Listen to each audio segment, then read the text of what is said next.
संतों का समाज आनंद और करुणामय है। जो जगत में चलता फिरता तीर्थराज प्रयाग है, जहाँ राम भक्ति रूपी गंगा की धारा है और ब्रह्म विचार का प्रचार सरस्वती जी हैं। विधि और निषेध रूपी कर्मों की कथा कलयुग के पापों को हरने वाली सूरतनया यमुना जी हैं और भगवान विष्णु की शंकर जी की कथाएं त्रिवेणी रूपी से सुशोभित हैं, जो सुनते ही सब आनंद और कल्याणों को देने वाली हैं। उस संत समाज रूपी प्रयाग में अपने धर्म में जो अटल विश्वास है वे अक्षय वट है और शुभ कर्म ही उस तीर्थ राज का समाज परिकर है। वह सब देशों में सब समय सभी को सहज में ही प्राप्त हो सकता है और आदर पूर्वक सेवन करने से कलेशों को नष्ट करने वाला है। वह तीर्थराज अलौकिक और अकथनीय है। वह एवं तत्काल फल देने वाला है। उसका प्रभाव प्रत्यक्ष है। कवन काज कठिन जग माई, जो नहीं होए ताते तुम पाई। कवन काज कठिन जग माई, जो नहीं होए ताते तुम पाई। जो मनुष्य इस संत समाज रूपी तीर्थ राज का प्रभाव प्रसन्न करने से सुनते हैं और समझते हैं और फिर अत्यंत प्रेम पूर्वक इसमें गोते लगाते हैं, वे इस शरीर के रहते ही धर्म अर्थ काम मोक्ष चारों का फल पा जाते हैं। इस तीर्थराज में स्नान का फल तत्काल ऐसा देखने में आता है कि कोयल बन जाते हैं और बगले हंस।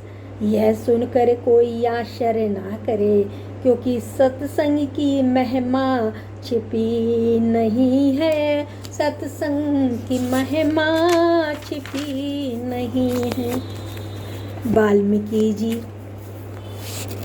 नारद जी, अगस्त जी ने अपने अपने मुखों से अपनी होनी कही है। जल में रहने वाले, जमीन पर चलने वाले, आकाश में विचरने वाले, नाना प्रकार के जड़ चेतन जितने जीव इस जगत में हैं, उनमें से जिस समय जहाँ कहीं भी जिस किसी यंत्र से बुद्धि, कीर्ति, सद्गति, विभूति, ऐश्वर्य और भलाई पाई है, जो सो सब सत्संग का ही प्रभाव समझना चाहिए। वेदों में और लोकों में इनकी प्राप्ति का दूसरा कोई उपाय नहीं है। सत्संग के बिना विवेक नहीं होता और श्री राम जी की कृपा के बिना सत्संग नहीं होता। सहज सत्संग राम जी की कृपा के बिना नहीं मिलता है। सत्संगति आनंद और कल्याण की जड़ है। सत्संग की सिद्धि ही फल है और सब साधन ही तो फूल हैं। दुष्ट भी सत्संगी पाकर सुधर जाते हैं। जैसे पारस के स्पर्श से लोहा सुहावना हो जाता है, सुंदर सोना बन जाता है, किंतु देव योग से यदि कभी सज्जन कुसंगति में पड़ जाते हैं तो वे वहाँ भी सांप की मणि के समान अपने गुणों का ही अनुसरण करते हैं। अर्थात जिस प्रकार सांप का सत्संग पाकर भी मणि उसके विष का ग्रहण नहीं करती तथा अपने सहज गुण प्रकाश को नहीं छोड़ती, उसी प्रकार साधु पुरुष दुष्टों के संग में रहकर भी दूसरों को प्रकाश ही देते हैं। दुष्टों का उन पर कोई प्रभाव नहीं पड़ता। ब्रह्मा, विष्णु, शिव, कवि, पंडित की वाणी भी संत महिमा का वर्णन करने में सकुचाती है।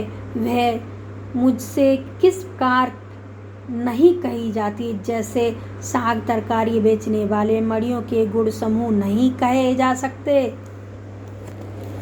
कवन सुकाज कठिन जग माही, जो नहीं होए ताते तुम पाई।